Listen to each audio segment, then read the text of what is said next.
உன்னுடைய தகுதியை ஒருத்தன் குறைவாக மதிப்பிட்டான்னா அந்த இடத்துல தைரியமாக டேய் நான் என்ன படிச்சுக்கேன் தெரியுமா உனக்கு, எம்ஏ எம்பில் பிஹெச்டி அப்படிங்கிறத சொல்லணுமா. தானாட்டி தனாது நிறுத்தல் அப்படிங்கிறாங்க. சங்க காலம் தொட்டு புலவர்களுக்குள் ஒரு கவி செருக்கு உண்டு. அதாவது அதை நம்ம ரொம்ப மகிழ்வா சொல்லுவோம். வித்யா கர்வம் அப்படின்னு வடமொழியில் சொல்லுவாங்க. சோழ நாட்டிலே வாழ்ந்த கவி பேரரசர், கவி சக்கரவர்த்தி யார் என்று கேட்டால் கம்பன்.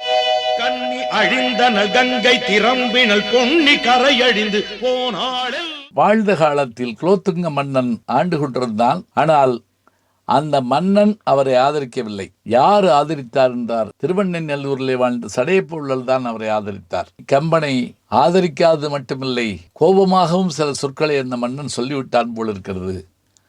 இதை மனதிலே வைத்துக்கொண்டு கம்பர் சொல்லுகிறார், எப்படி, நான் இந்த நாட்டை விட்டு போக வேண்டும், அவ்வளவுதானே, நான் செல்லுகிறேன். மன்னா, ஒன்று தெரிந்து கொள், நான் எங்கு சென்றாலும் என் புலமைக்கு மதிப்புண்டு. அது மட்டுமில்லை, எந்த மரமும் குரங்கை வேண்டாம் என்று சொல்வதில்லை, ஏற்றுக்கொள்ளும். அதுபோல எங்களை ஏற்றுக்கொள்ளாதவர்கள் யாரும் இல்லை. நாங்கள் செல்லுகிறோம். நீ ஒருவன் தான் மன்னவனா? இந்த நாடுதான் என் நாடா? கற்றோருக்கு சென்ற இடமெல்லாம் சிறப்பு. இதோ நான் புறப்பட்டு செல்லுகிறேன் என்று சொல்லி ஒரு பாடலே இருக்கிறது, தனிப்பாடல் இல்லை. என்ன பாதியில் நின்று வச்சுட்டு பார்க்குறீங்களா? மேலும் காண கீழே இருக்க லிங்கை ப்ரெஸ் பண்ணுங்க.